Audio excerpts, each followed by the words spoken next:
Sur le chemin des prophètes, une émission présentée par Gilles Elbez. Bonjour à tous nos auditeurs de Radio GM, bonjour Rav Benjamin Afriat. Bonjour cher docteur Elbez. Et voilà, donc nous allons parler aujourd'hui d'une Haftara. Nous sommes un peu en décalage, mais c'est pour un petit problème technique de la semaine dernière, mais c'est pas grave. Donc nous allons parler de la Haftara de la semaine dernière, mais elle est toujours d'actualité évidemment, puisque alors cette Haftara qui correspond à la Parasha Vayera nous parle, c'est une Haftara qui nous raconte, qui est sortie du livre de Melachim des rois, dans ce livre des rois il y a des épisodes relatifs à la vie de certains prophètes, dont le prophète Élisée. Alors Élisée, pour savoir pour le situer un peu, il a vécu pendant le règne du roi Ahazia et du roi Ahazia qui était après le roi Ahab, qui était le roi Ahab qui était un roi un peu impie avec sa femme Jézabel. Et là c'était surtout Élie qui était le maître spirituel et celui auquel a succédé le prophète Élisée.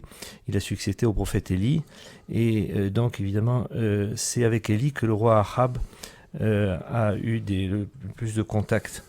Et donc c'est le successeur du prophète Élie.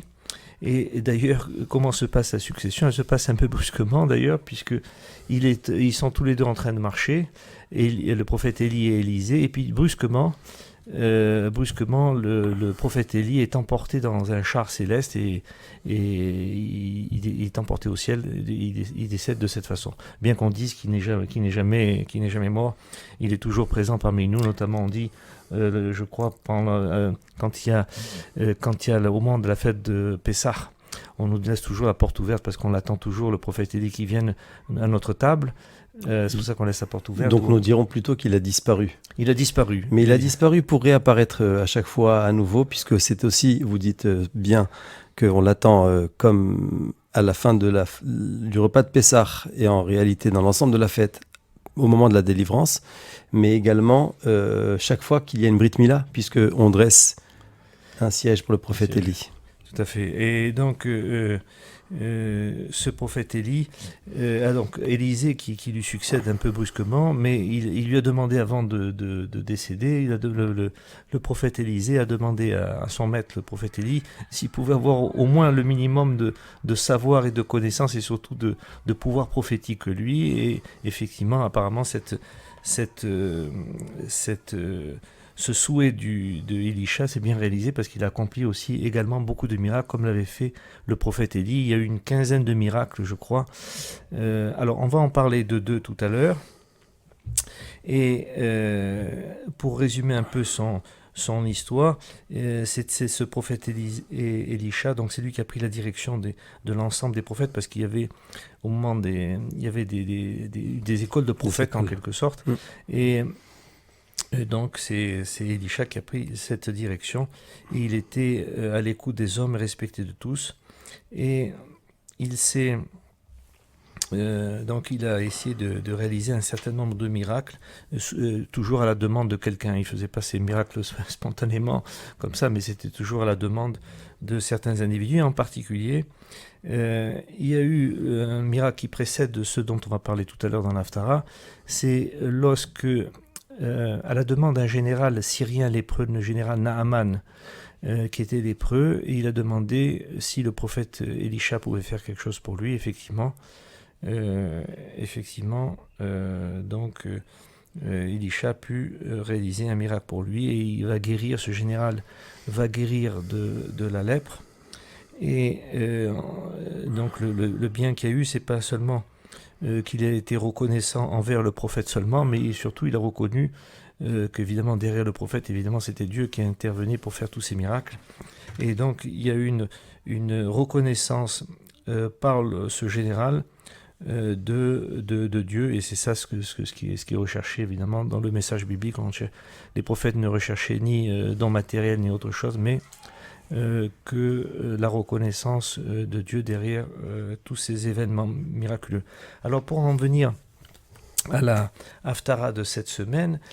Donc elle se situe dans le livre des rois, chapitre 2, verset 4, c'est ce qu'on dit. Alors, en fait, il y a deux épisodes. Je ne sais pas si on aura le temps de parler aujourd'hui de ces deux épisodes parce qu'ils sont un peu longs. Il y a un premier épisode.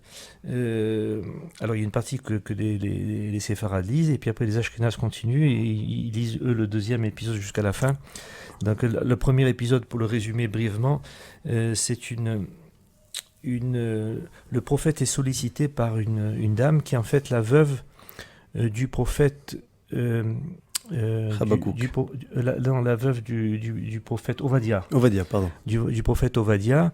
Et ce prophète Ovadia avait un grand mérite. Du temps du prophète Élie, il avait, ce prophète Ovadia, hébergé, s'est occupé d'une centaine de prophètes. Ce prophète Ovadia. Mais il avait dû contracter un prêt auprès du fils du roi Ahab, ce fameux roi impie qui justement brimait les prophètes. Et donc il y avait un prêt qui a été fait auprès de Yoram, le fils du roi Ahab. Et après il fallait bien rembourser ce prêt, mais ce prêt pourtant normalement entre coreligionnaires, il n'y a pas de prêt-intérêt, mais là il y avait non seulement un gros intérêt dans le prêt, mais en plus les fils de ce prophète, les deux fils de ce prophète Ovadia devaient être esclaves auprès de ce Yoram.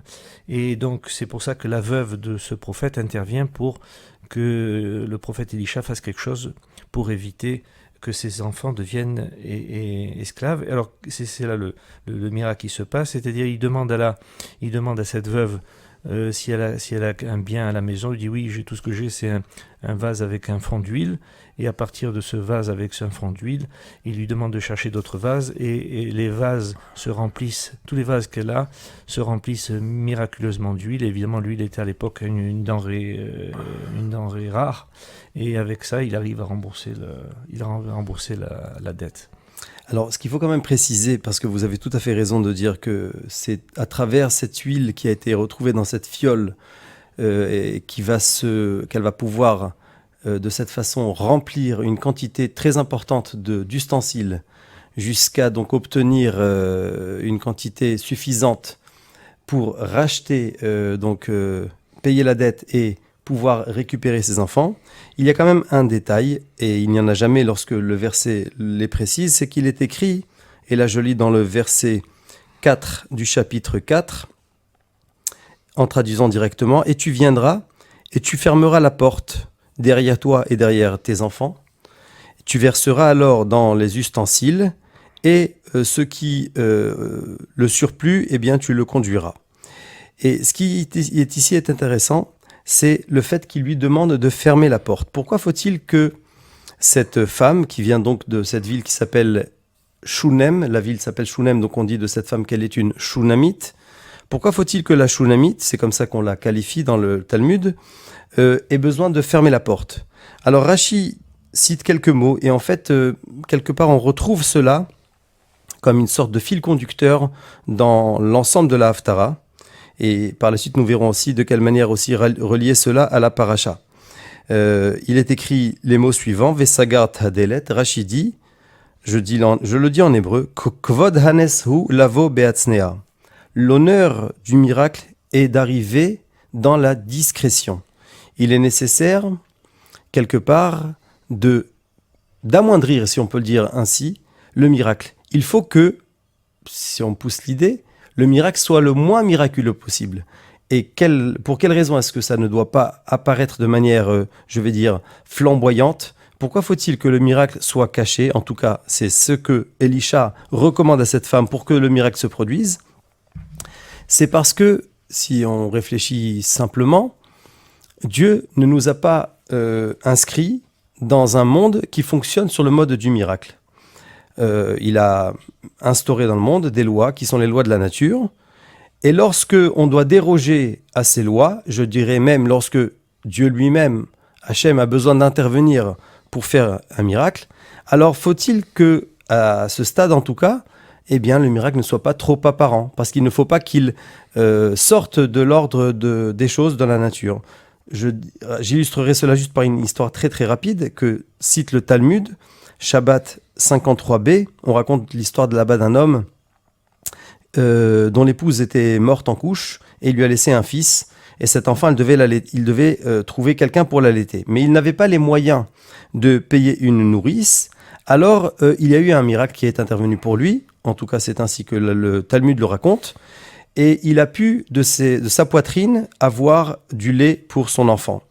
Et il y a sur cet événement, une divergence au niveau de l'approche de nos sages sur cette question. Selon Rav Yosef dit « Combien grand est cet homme au point où un tel miracle lui a été fait ?» Abaye, l'élève de Rav Yosef, et disons d'une certaine façon, puisque c'est par cela que le Talmud termine cette histoire, dit au contraire, combien mauvais est cet homme pour lequel l'ordre de la création a dû être bousculé. Eh bien, on va retrouver ici peut-être dans l'opinion d'Abaye cette volonté de ne pas rechercher à ce que le miracle soit miraculeux. Et pour conclure cette idée, on dira que, en fait, où est-ce qu'il faut chercher le miracle ? Il faut le chercher dans le quotidien.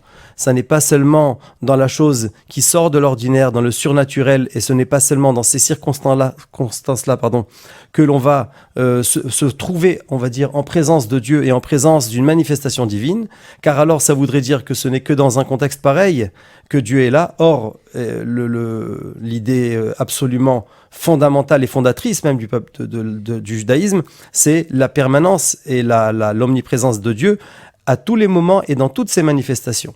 Et même dans les temps actuels, eh bien, Dieu se manifeste à nous, quand bien même sa face pourrait nous paraître cachée. Ça, c'est aussi un miracle, et c'est à l'intérieur je dirais, du naturel qu'il faut voir la main de Dieu. Oui, la vie est un miracle. La vie est un miracle en elle-même.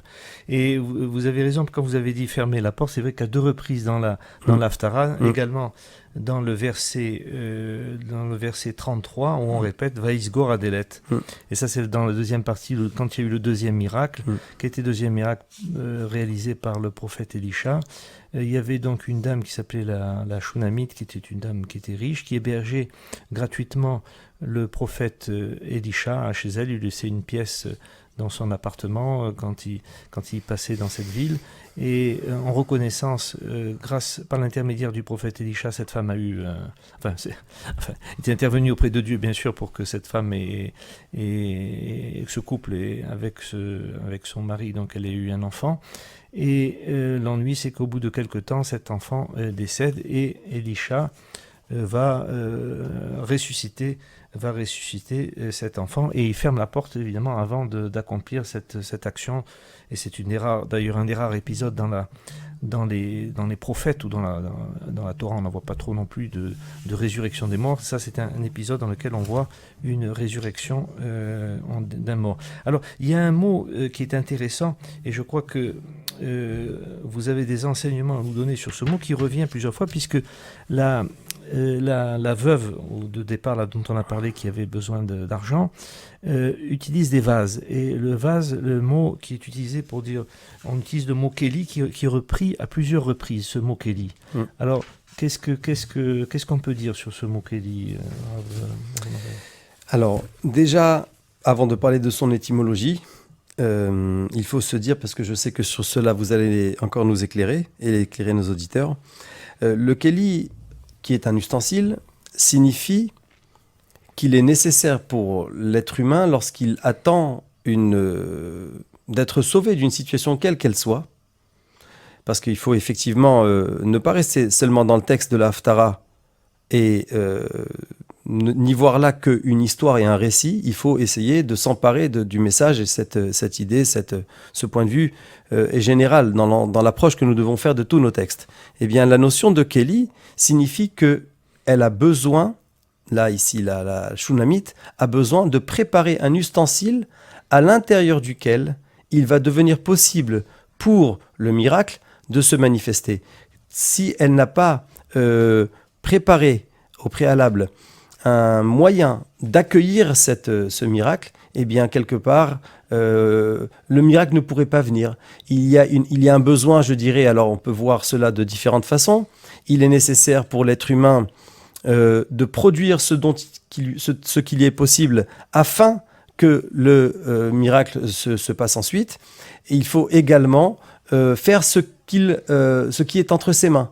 Entre ses mains, elle avait un ustensile. Elle ne peut pas, si elle n'a pas cet ustensile, recourir au tzaddik, recourir au prophète et obtenir de sa main une sorte de miracle où il ferait apparaître et l'ustensile et l'huile et peut-être tant qu'à faire, puisque c'est dans cet esprit-là qu'on pourrait aussi d'ailleurs se poser la question, pourquoi il lui a pas fait apparaître une liasse de billets ou une bourse remplie de ducats lui permettant directement d'obtenir ce qui lui était nécessaire pour rembourser la dette. Eh bien, on voit bien que ça doit transiter à l'intérieur d'un schéma qui finalement reste naturel. Même le miracle, même les aspects les plus, je dirais, hors du commun qui figurent dans le Tanakh, dans l'ensemble de la Bible, hormis évidemment certains passages extraordinaires qui là aussi, d'ailleurs on peut chaque fois y trouver un sens à un certain niveau naturel, et bien même ces passages-là ont besoin au maximum d'être traduits dans quelque chose qui nous est saisissable.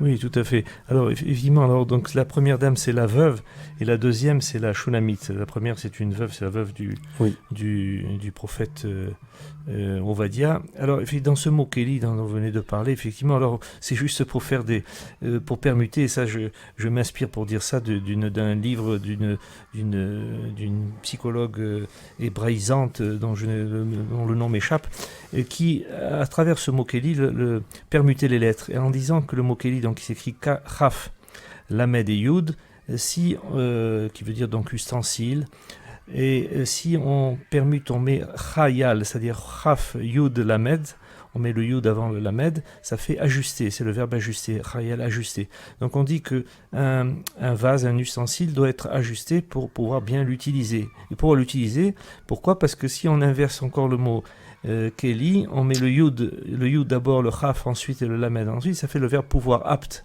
Donc pour pouvoir pour pouvoir utiliser un objet, il faut bien l'ajuster pour qu'il soit apte à son utilisation, pour pouvoir l'utiliser, le verbe yachol. Et en même temps, dans ce mot, toujours si on voit le mot yachol, si on peut le décomposer en deux parties, Yachol, ça veut dire que Dieu peut tout, hein, évidemment Dieu peut tout.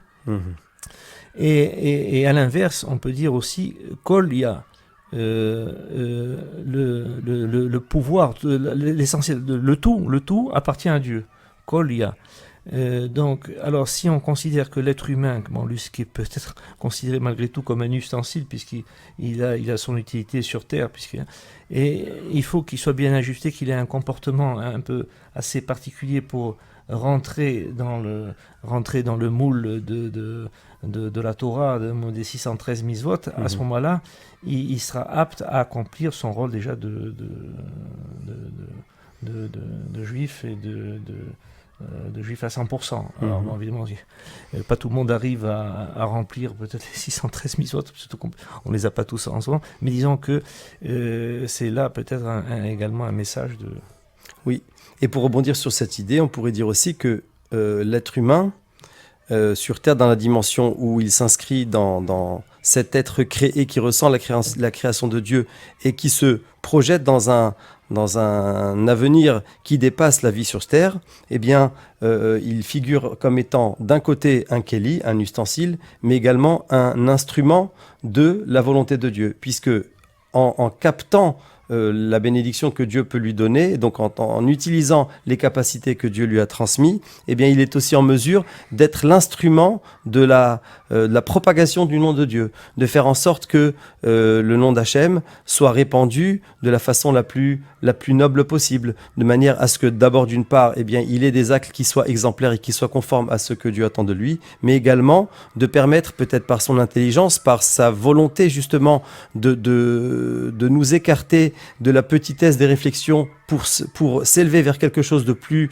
raffiné, de plus subtil, eh bien, on est en mesure de produire une vision que l'on peut avoir d'Hachem qui dépasse juste peut-être la vision peut-être basique que l'on peut avoir d'un être suprême caché là-haut quelque part et quelque part aussi détaché des contingences de ce qui se vit. Eh bien non, lorsque l'homme ici je le dis avec un grand homme, avec un grand H, pardon, eh bien il est nécessaire pour lui de se dégager de cette vision-là qui est restreinte, et finalement il contribue à l'honneur de Dieu.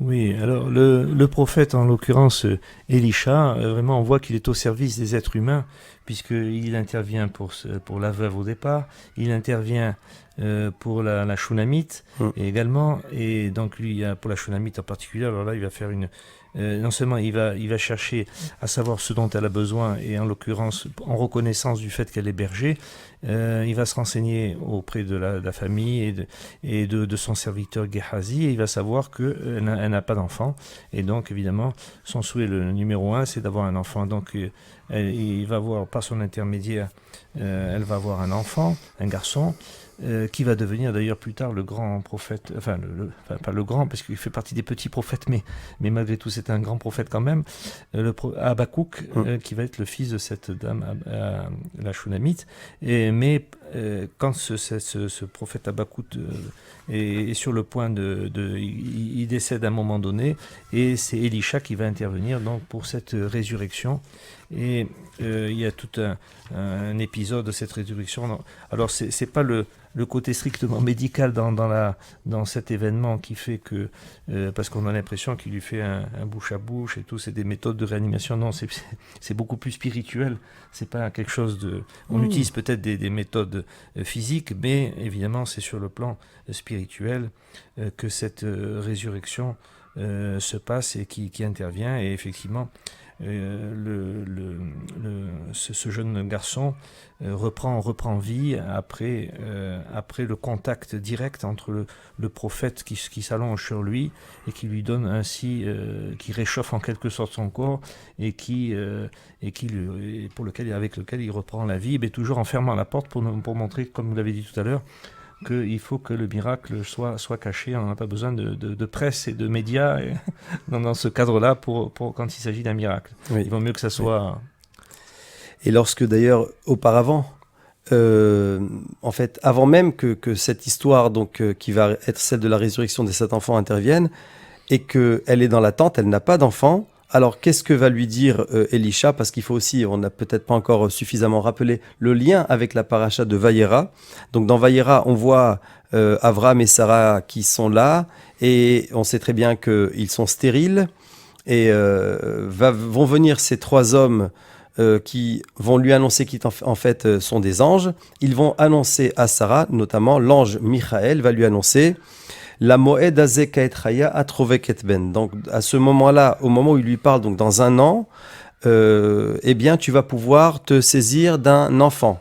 Eh bien cette phrase-là, c'est déjà ce qui directement nous amène au passage de l'Haftara que nous sommes en train de lire, puisque c'est ça que Élisha va dire à la Shunamite, la moed azeh kaetraya, dans ces mêmes mots, atrove ketben, à ce moment-là, dans un an, tu vas pouvoir te saisir d'un enfant. Et à ce moment-là, eh bien, la Shunamite va lui dire quand même, Al techazev beshifratecha, ne te moque pas, fais en sorte qu'il ne sorte pas de cette promesse quelque chose de vain, c'est-à-dire qu'il faut que la bénédiction que tu me donnes d'avoir un enfant soit celle d'un enfant qui va vivre. Et c'est donc pourquoi, quand par la suite, eh bien, il va arriver à cet enfant qui va avoir mal à la tête, il va se plaindre, on va l'amener, elle va le prendre, il va à ce stade, lui mourir dans les bras, et elle va le poser sur le lit d'Élisha que, nous rappelons, elle avait déjà préparé chez elle une chambre pour cela. Eh bien, à ce moment-là, lorsqu'elle met cet enfant à cet endroit, elle est en mesure à ce moment-là d'appeler Élisha,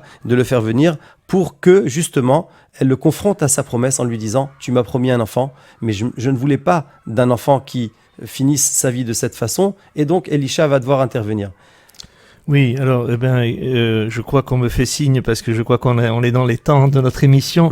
Merci beaucoup Rav Benjamin Afriat pour vos enseignements. Merci à Amy à la technique, et merci pour l'attention qu'a pu nous apporter tous nos éditeurs, et merci aussi à Elsa Charbit qui nous a donné le nom de cette émission, Le Chemin des Prophètes. Alors on espère revoir bientôt nos éditeurs, et surtout si on pouvait avoir des miracles en Israël comme il y a eu des miracles du temps des prophètes, ça nous aiderait beaucoup.